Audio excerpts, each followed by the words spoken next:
Hello guys! Hello! Capricorn, welcome dito sa aking channel, Kapalaran 888 Capricorn. Alamin natin kung anong messages, vibration, gabay, energy para sa aking lahat ng mga Capricorn. Ito ay general reading, so I hope na makuha mo yung energy dito. Okay? First card natin is Standing Firm. Alam mo yung Standing Firm, lahat ng zodiac signs ata Capricorn ay lumabas yan. Okay? Okay. First card natin is Standing Firm. Sinasabi sa'yo dito na siguro marami kang napagdaanan. Marami kang napagdaanan sa buhay. Pwedeng may pinagdaanan kang problema. Mayroon kang pinagdaanan na pain and heartaches or anything na hindi maganda sa energy mo, sa emotion, money, or anything.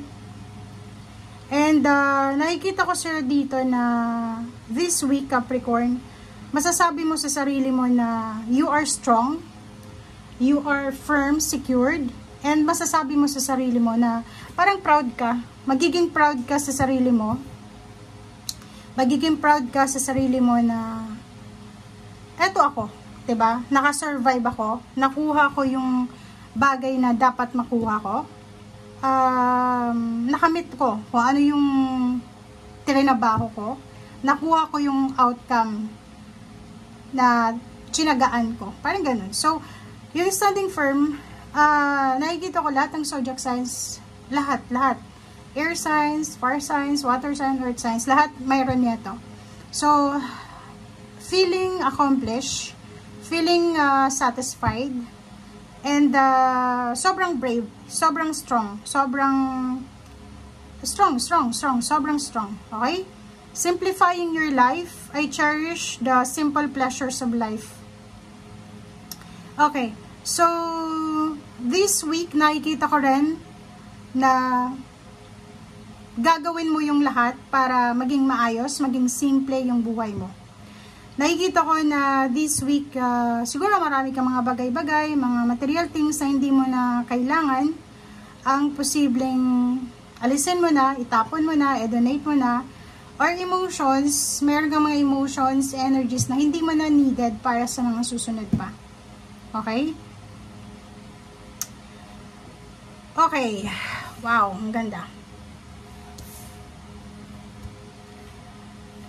Okay, so, I cherish the simple pleasures of life. Nagiging sobrang kontento ka. Magiging sobrang kontento, magiging sobrang happy, satisfied ka sa linggong ito. Parang kontento ka sa kung ano yung meron ka. Kontento ka sa kung ano yung mangyayari or nangyayari sa buhay mo.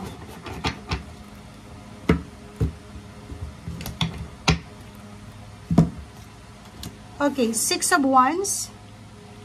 Six of Wands. Okay, Six of Wands. Mayroon ditong victory and success. Merong kwento ng victory and success ka na matutupad. Parang meron kang kwento ng victory and success na makukuha sa linggong ito. Pwedeng recognition, awards, rewards, start ng business, or may taong makaka-appreciate na kung ano yung meron ka. Okay? Ace of Cups. Sinasabi sir dito ng Ace of Cups na to na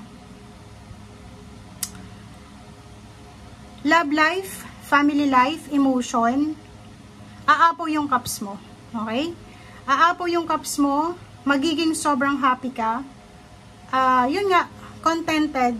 It's emotion to eh, feelings and emotions. Magiging kontento, magiging happy. Kahit simple, parang gano'n. Kahit simple yung buhay, magiging masaya ka. Kahit ganito yung buhay, masaya ka. Parang gano'n.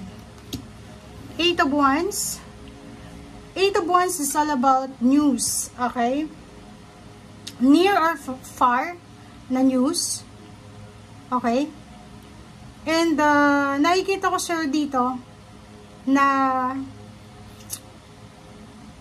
maraming information ka na matatanggap. Okay, maraming information kang matatanggap na pwede mong maging source of success. Okay, source of success, source of happiness. Nine of Cups yun, diba? So, parang nakikita ko sir dito na emotionally talaga, family celebration, emotionally sobrang ganda. Okay?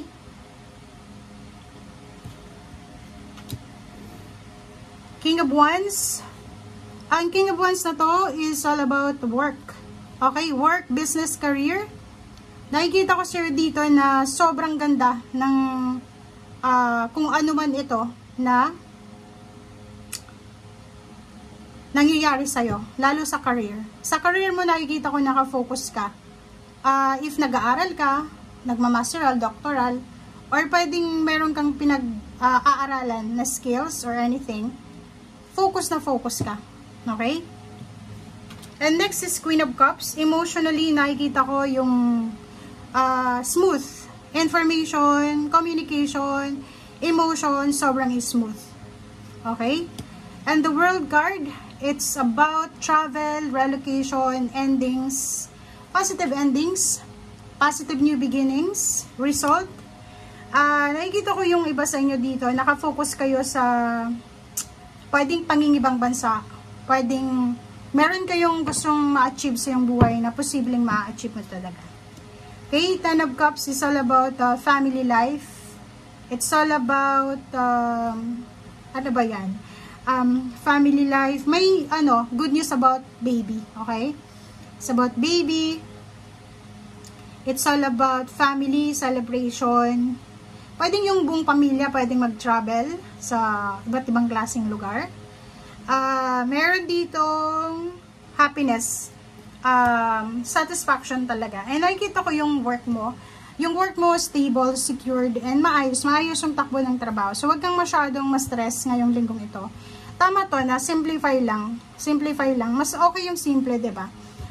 Wow. So, Three of Cups. Three of Cups, celebration.